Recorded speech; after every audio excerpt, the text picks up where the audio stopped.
صفات میں سے ایک صفت یہ ہے کہ اللہ رب العالمین کے بہترین بندے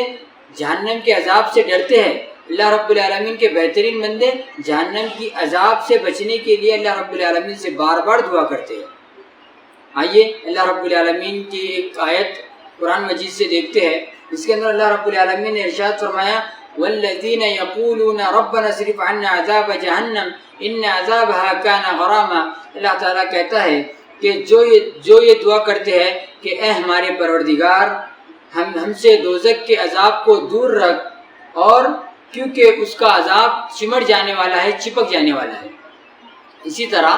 حضرت انس رضی اللہ تعالیٰ عنہ سے روایت ہے کہ اللہ کے نبی صلی اللہ علیہ وسلم اکثر و بیشتر بار بار یہ دعا کیا کرتے تھے، یہ دعا مانگا کرتے تھے کہ ربنا آتنا فی الدنیا حسنۃ وفی الآخرۃ حسنۃ وقنا عذاب النار۔ دعا کا مطلب یہ ہے کہ اے ہمارے پروردگار ہمیں دنیا میں اچھائی بھلائی عطا کر اور آخرت میں بھی بھلائی عطا کر، وقنا عذاب النار، اور ہمیں جہنم کے عذاب سے دور رکھ، یا ہم سے جہنم کے عذاب سے دور رکھ۔ تو دیکھا آپ نے اللہ کے نبی صلی اللہ علیہ وسلم جن کے گناہ معاف ہے، اگلے اور پچھلے تمام گناہ معاف ہے، اللہ کے نبی صلی اللہ علیہ وسلم جو اللہ رب العالمین کے فرما بردار بندے ہیں، بہت زیادہ نیکی کرنے والے ہیں، جن کا یہ حال ہے کہ وہ جہنم سے پناہ بار بار طلب کرتے تھے، بار بار جہنم سے بچنے کی دعا کرتے تھے، تو میرا اور آپ کا کیا حال ہونا چاہیے؟ مجھے اور آپ کو تو بار بار اللہ رب العالمین سے دعا کرنا چاہیے کہ اے اللہ رب العالمین ربنا آتنا فی الدنیا حسنۃ وفی الآخرۃ حسنۃ وقنا عذاب النار، کہ اے ہمارے پروردگار مجھے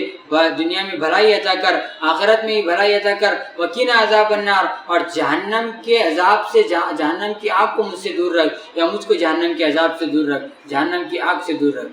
یہی نہیں بلکہ قیامت کا دن ایسا دن ہوگا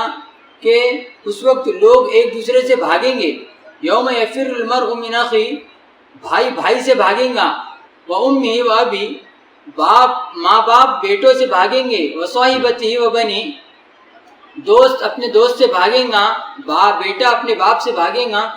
اس دن کا وقت بہت ہی زیادہ کریٹیکل اور بہت ہی زیادہ تنگ دن ہوگا، اور اسی دن کے لیے اسی کے دن کے ڈر کی وجہ سے اللہ رب العالمین نے قرآن مجید میں ایک آیت نازل کی اور کفار مکہ کو، قریش مکہ کو یہ بات بتلا دیا۔ اللہ کے نبی صلی اللہ علیہ وسلم پر ایک آیت نازل کی اور کہا وَأَنذِرْ عَشِيرَتَكَ الْأَقْرَبِينَ، کہا کہ اے اللہ کے نبی صلی اللہ علیہ وسلم تم اپنے رشتہ داروں کو ڈراؤ، تم اپنے رشتہ داروں کو قیامت سے ڈراؤ، جہنم کی آگ سے ڈراؤ، مجھ سے ڈراؤ۔ اللہ کے نبی صلی اللہ علیہ وسلم نے اس آیت کے نازل ہونے کے بعد تمام کے تمام قریش مکہ کو جمع کیا، اپنے خاندان والوں کو جمع کیا، اور جمع کر سب کو، عام ہو یا خاص، سب کو مخاطب کرتے ہوئے کہا کہ اے کعب بن لؤی کی اولاد، تم اپنے آپ کو جہنم کی آگ سے بچاؤ۔ پھر اللہ کے نبی صلی اللہ علیہ وسلم نے کہا مرہ بن کعب کی اولاد، تم اپنے آپ کو جہنم کی آگ سے بچاؤ۔ اے عبد شمس کی اولاد، تم اپنے آپ کو جہنم کی آگ سے بچاؤ۔ اے عبد مناف کی اولاد، تم اپنے آپ کو جہنم کی آگ سے بچاؤ۔ اس کے بعد کہا اے بنو ہاشم اور عبد مناف، عبد المطلب کی اولاد، تم اپنے آپ کو جہنم کی آگ سے بچاؤ۔ یہ ہے اللہ کے نبی صلی اللہ علیہ وسلم کے خاندان والے، جن کو اللہ کے نبی صلی اللہ علیہ وسلم کہہ رہے ہیں کہ تم اپنے آپ کو جہنم کی آگ سے بچاؤ۔ یہی نہیں بلکہ اللہ کے نبی صلی اللہ علیہ وسلم نے حضرت فاطمہ جو سگی اولاد ہے، خاندان والے تو الگ چیز ہے، لیکن جو اپنی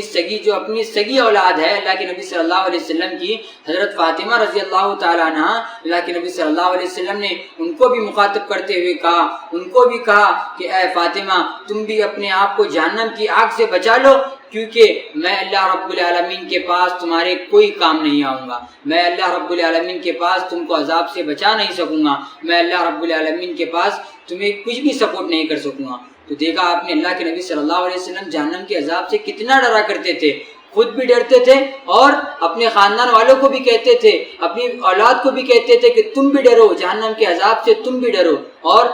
بار بار استغفار کیا کرتے تھے کہ اللہ رب العالمین میرے گناہوں کو